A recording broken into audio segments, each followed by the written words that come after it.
I saw this post yesterday about September being a month of closure. And then I was wondering, is it really? Or is there more? Well, I believe there is much more. It's not just September.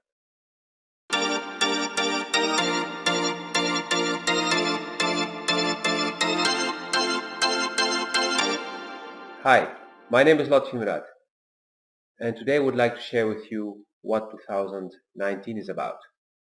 And you may see, unshaved, rough. Happened to put on this t-shirt this morning, like I knew what I had to make a video about.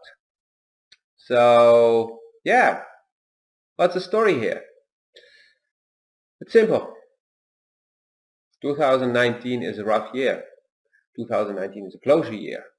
Those two things are almost the same. Because it's closure, we need to let go of many things, of old reality, our old stories. That can be rough. That can be more than rough, can be really hard to deal with, can even lead us to depression, to doing stupid things sometimes, because we want to escape the reality of collapse. And if you look around you, you see that there's a lot of collapsing happening. Companies collapsing, people's careers collapsing, countries collapsing, nature collapsing. There's a lot.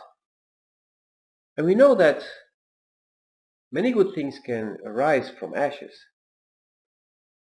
So why would you or I keep resisting the fact that certain things are ending? It's over. Why would we do that? Because it's going to happen anyway. So why fight it? Why not just go with the flow and see what's new?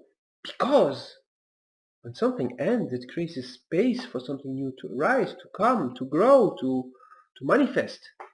So if, for example, your job, your career, your company, your product are collapsing, one of them is collapsing, then maybe it's time for something new. Maybe you've learned what you had to learn, because life is about learning.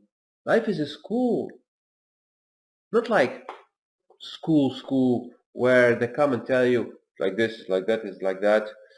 Learn it by heart, then you'll be very smart. If you're good at memorizing, you're very smart. If you're good at doing something, copying somebody, and doing it 100,000 times a day, you're really good.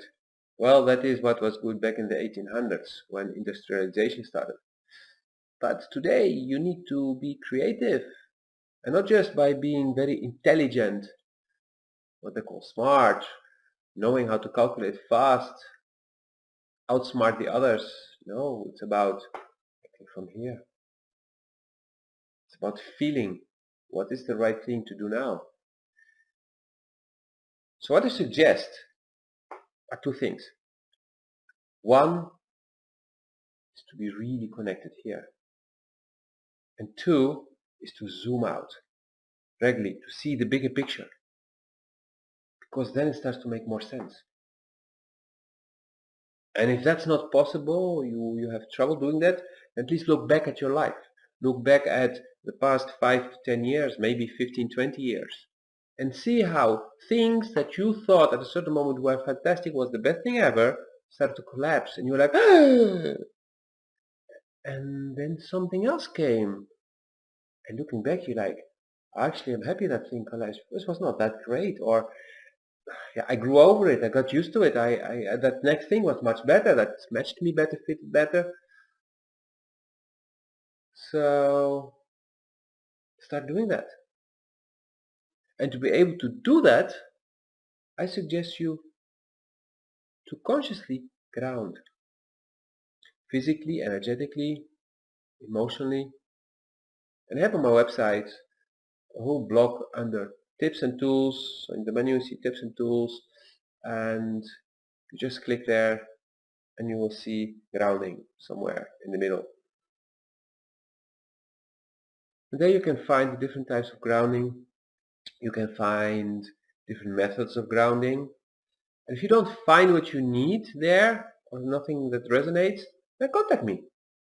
Tell me what you tried, what didn't work, how it didn't work, what you didn't like about it, and what you feel that you need. And maybe I'll record a video where I'll share with you some new techniques, or I'll organize something. If I get many questions from people, maybe I'll organize a workshop where I teach, because I've done already a grounding workshop, actually a course of multiple evenings, where I took the people through the different steps of the grounding, and not just the grounding, but more in depth, cleaning, recharging, shielding.